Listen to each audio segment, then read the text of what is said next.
Daromad qilinmaydigan, faqat bilim olinadigan kurslarda ham shunaqa katta summali sotuv qilsa bo'ladimi? Ortidan bilim olib, natijasini birdaniga ko'rishni sezmasa, sotib olish qiyinlashadi. Shaxsiyatni ochish deganda ko'pchilik tushunadi,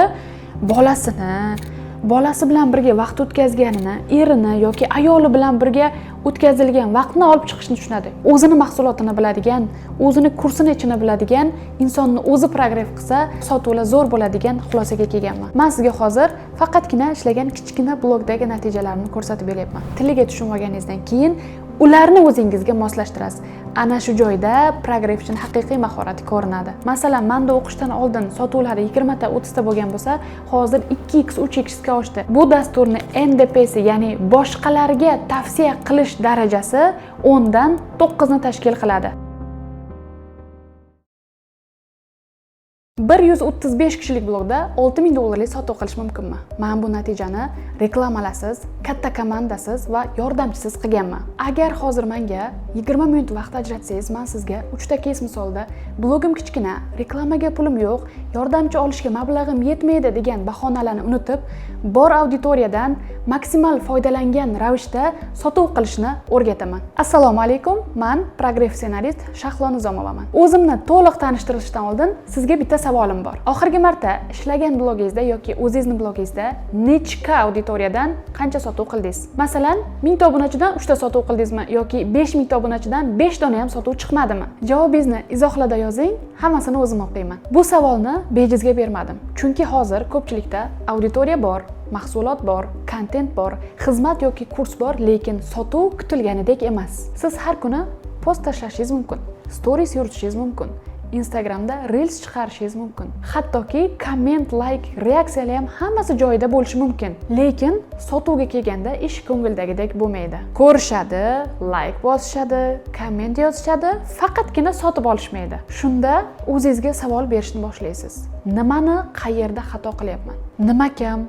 Mahsulotim yomonmi? Yoki uni to'g'ri taqdim qilishni bilmayapmanmi yoki mahsulot qimmatmi degan savollar sizni qiynashni boshlaydi. Aslida muammo mahsulotda emas, muammo auditoriya hali sizni sotib olishga tayyor emasligida. Siz esa unga hali tayyor bo'lmagan paytda o'z mahsulotingizni taklif qilayotganingizda. Tasavvur qiling, hali sizni bir hafta ham kuzatmagan odamga kursimni sotib oling desiz. U sizdan sotib oladimi? Katta ehtimol bilan sotib olmaydi. Chunki u hali sizni tanimaydi, sizga ishonmaydi va sizni mutaxassisligingizni bilmaydi. Mahsulotingiz rostdan unga kerakmi yo'qmi tushunmaydi. Lekin avval uni muammosini ochib bersangiz va o'sha muammo qayerdan kelib chiqayotganini ko'rsatsangiz va oxirida yechim bersangiz, katta ehtimol bilan u sizga ishonadi va sotib olish ehtimoli oshadi. Siz auditoriyadagi muammoga o'zingizdagi yechim bilan javob bersangiz, u sizga butunlay boshqa ko'z bilan qaray boshlaydi. U sizni shunchaki blog yuritadigan inson emas, sizni haqiqiy mutaxassis sifatida ko'rishni boshlaydi. Aynan mana shu jarayon progress deyiladi. Progress bu oddiy obunachini qadam-ba-qadam qizdirib, sizga ishontirib, mahsulotingizga nisbatan ishonch uyg'otib, sotuvga olib boradigan tizimli jarayon.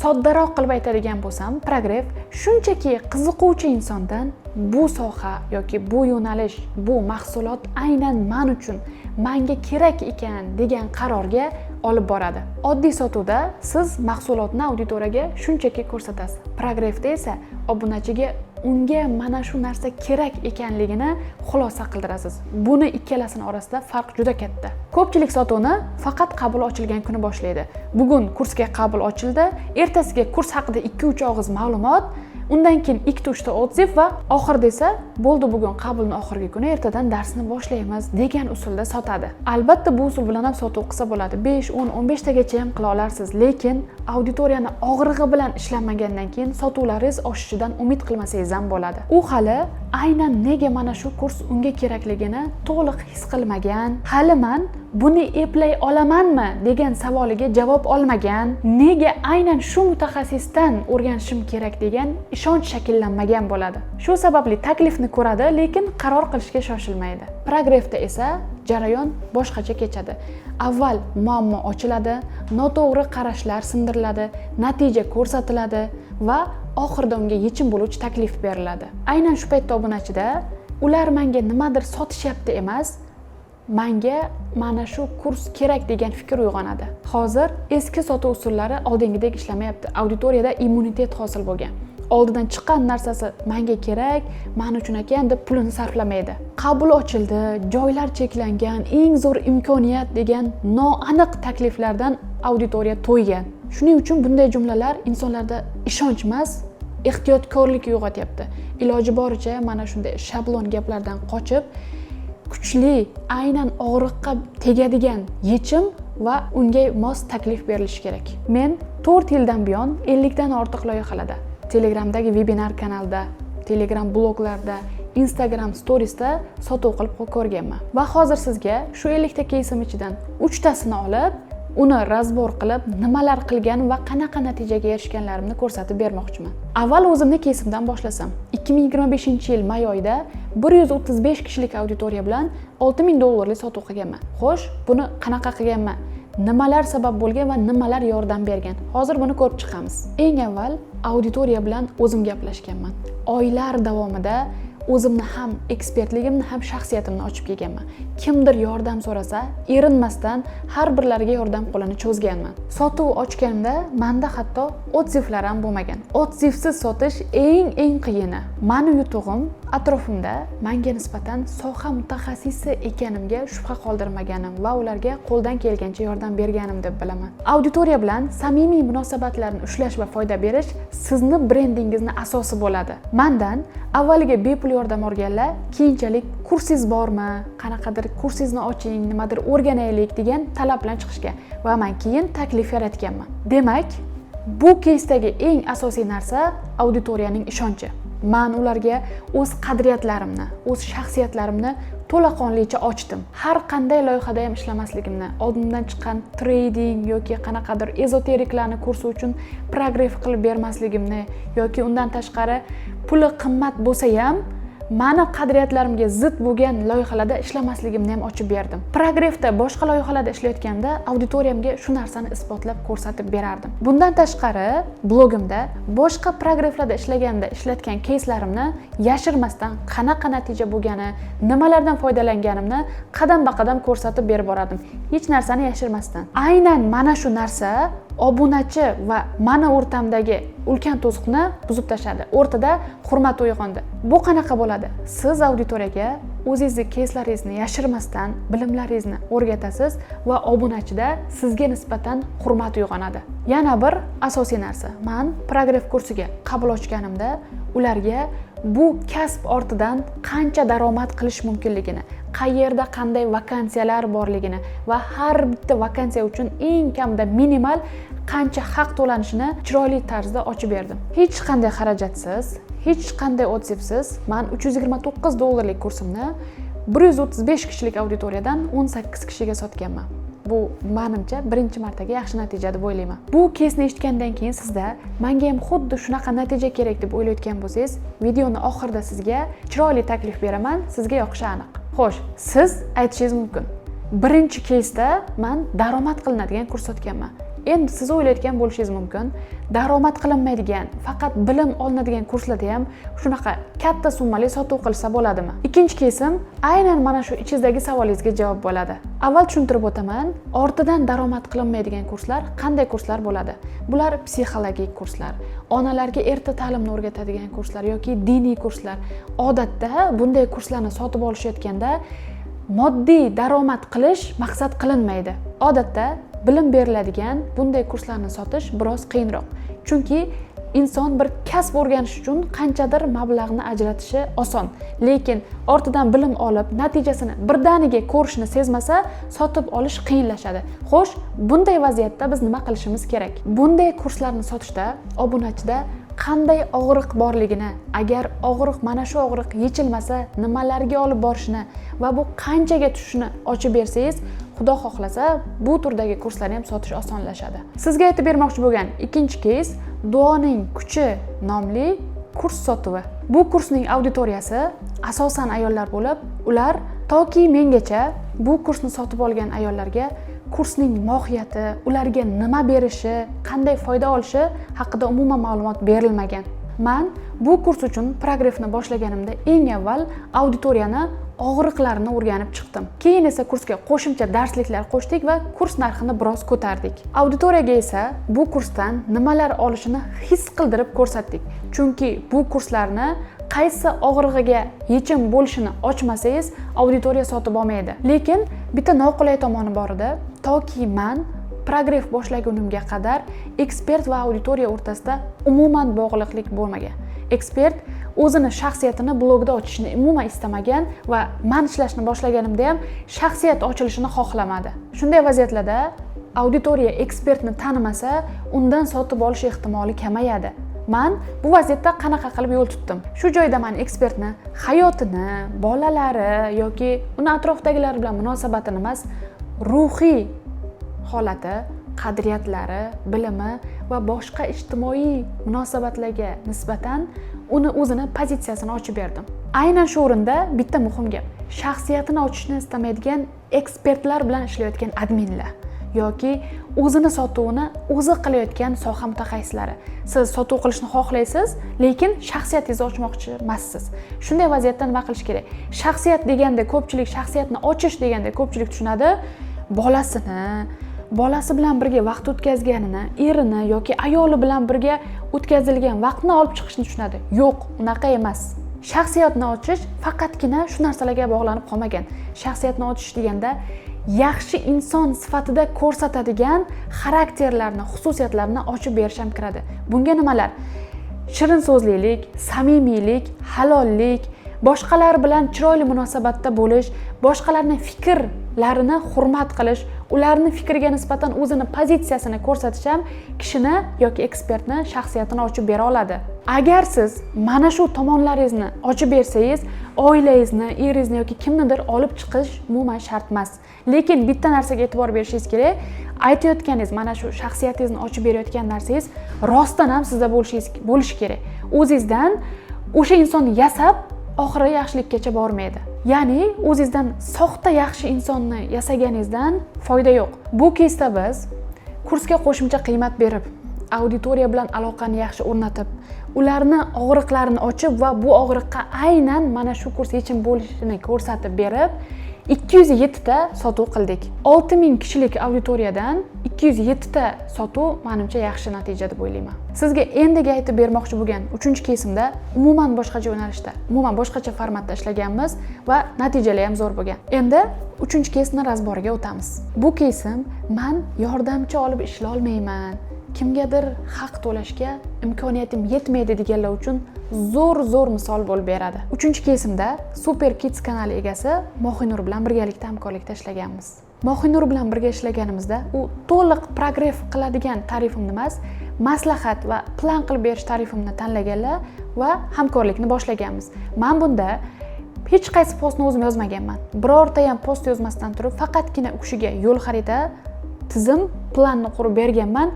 Qolgan hamma yoziladigan narsalarni Mohinurning o'zi bloglarida yozib borganlar. Bu kesdagi auditoriya erta ta'limga qiziquvchi onalarning auditoriyasi va biz sotishimiz kerak bo'lgan kurs ham onalarga farzandi uchun erta ta'limni yo'lga qo'yish va ularga ilm o'rgatishga qaratilgan kurs edi. Aynan faqatgina plan tuzib berish usulida ishlash men o'zim uchun ham yangilik edi va natijasi ham qiziq edi o'zimga. Biz Mohinur bilan ishlaganimizda men nimalar qildim va qanaqa qilib unga plan tuzib berdim.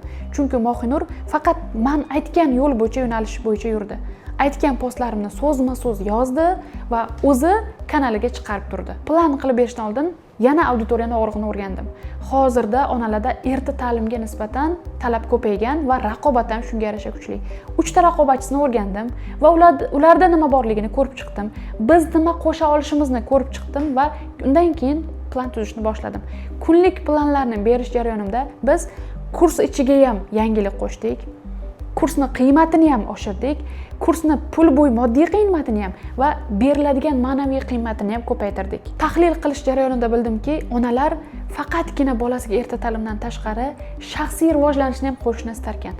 Mana shu yo'nalishni ham bu kurs ichiga qo'shdik. Keyin esa 3 xil tarif qilib 250 ming, 350 ming, 450 minglik tarifda 120 ta sotuv qildik va eng ko'p sotuvimiz 450 minglik tarifda ko'proq bo'ldi. Bu keysda qilgan yana bitta asosiy narsam, kuzatishimdan shuni bildimki, auditoriya blog egasiga nisbatan ishonchi past edi. Ya'ni uni o'zidan yuqori olardi. Auditoriya oddiy ayollar bo'lganligi hisobiga kanal egasini u bizdagi sharoitda yashamagan, unda hamma narsa to'kis, unda hamma narsa bor, lekin vaholanki kanal egasi ham auditoriyasidagi ayollar kabi oddiy ayol bo'lgan, lekin mana shu narsa ochilmagandi. Biz bu keysda aynan shu qismni ochishga katta e'tibor qaratdik va oddiy auditoriyaga ham o'zi singari, blog egasi ham o'zi singari inson ekanini ko'rsatganimizdan keyin ular o'rtasida ishonch uyg'ondi. Menga o'xshagan qaynona, qaynotali, katta oilada yashaydigan ayol shuncha narsaga 4 yoshli bolasiga 4 ta tilni o'rgatishni qila olibdimi? Men ham qila olaman degan fikrni shakllantirdik. Shu paytgacha auditoriyadagi ayollar blog egasini hamma sharoiti bor, hamma narsaga ega, unga hamma narsa qilib berilgan ayol sifatida ko'rgan. Biz Mohinurni hamma qatori ular kabi sharoitda yashaydigan ayol ekanligini ochganimizdan keyin sotuvlarimiz 2x ga oshdi va narx ham buni evaziga ko'tarildi va sifatli auditoriya kursida o'qishni boshladi. Bu 120 ta natija faqatgina tizimli va oldindan ko'rilgan reja asosidagina bo'ldi. Aynan mana shu 3-keysimda anglagan eng katta narsam shu bo'ldiki, hech qaysi admin ham, hech qaysi progresschi ham ekspertni o'zichalik bilmaydi. Men planni tuzardim, lekin postlarni yozgan inson o'sha narsani ichidan o'zi his qilib yozardi, chunki u narsani his qilgan o'zi edi. Shunda anglaganman, eng zo'r progresschi o'zini mahsulotini biladigan, o'zini kursini ichini biladigan insonni o'zi progress qilsa, sotuvlar zo'r bo'ladigan xulosaga kelganman. Men sizga hozir faqatgina ishlagan kichkina blogdagi natijalarimni ko'rsatib beryapman. Bu degani faqatgina kichkina blogda ishlaganman degani emas. Katta ekspertlarda, katta investor va katta chekka sotiladigan kurslarni ham sotuvini qilganman. Masalan, ekspert, investor Ravkat Busakovda 2 marta birgalikda hamkorlikda ishlab, konversiyalarni 12% dan 14,5% gacha ko'tarib berganman. Yana bir uzun bo'ychi ekspert Muslimuddin Mahsudaliyevda 3 marta qayta ishlab, yaxshi natijalarga chiqqanmiz. Bundan tashqari, Oydinoy To'xtayeva, Aziza Murad, Kamola dizayner kabi 10 dan ortiq yo'nalishlarda sovuq auditoriyaga webinar paytida progress qilib berganman. Katta webinar kanallarda auditoriya sizni aytganingizni qiladi, lekin kichkina blogda unaqa emas. Kichkina bloglarda avval siz auditoriyaga moslashasiz, ularni tilini o'rganib, tiliga tushunib olganingizdan keyin ularni o'zingizga moslashtirasiz. Ana shu joyda progressning haqiqiy mahorati ko'rinadi. Shuning uchun ham hozir men eng qiyin bo'lgan kichkina auditoriya bilan ham yaxshi sotuv qila olgan keyslarimni ko'rsatib beryapman. Nimaga? Agar siz admin bo'lsangiz yoki o'zingizni kichkina blogingiz bo'lsa, sizda shubha qolmasin. O'zingizni mana shularga taqqoslang.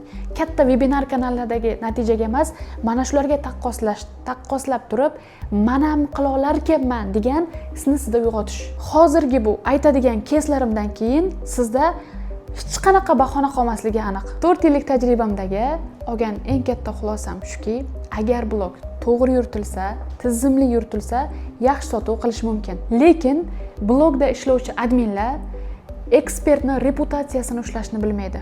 Sotuvga qanaqa qilib olib borishni bilmaydi. Endi ayb ularda emas, chunki ular progress qoidalarini o'rganmagan. Ana shu joyda progressni ham biladigan va adminlik qila oladigan xodimga ehtiyoj seziladi. Endi haqiqatan ham faqat xayrli kun, xayrli tun tilab, orada o'zi haqida nimadir ma'lumot berib, blog yuritib, sotuv qilish qiyin. Buni tan olish kerak. Yana shunday ekspertlar ham bor.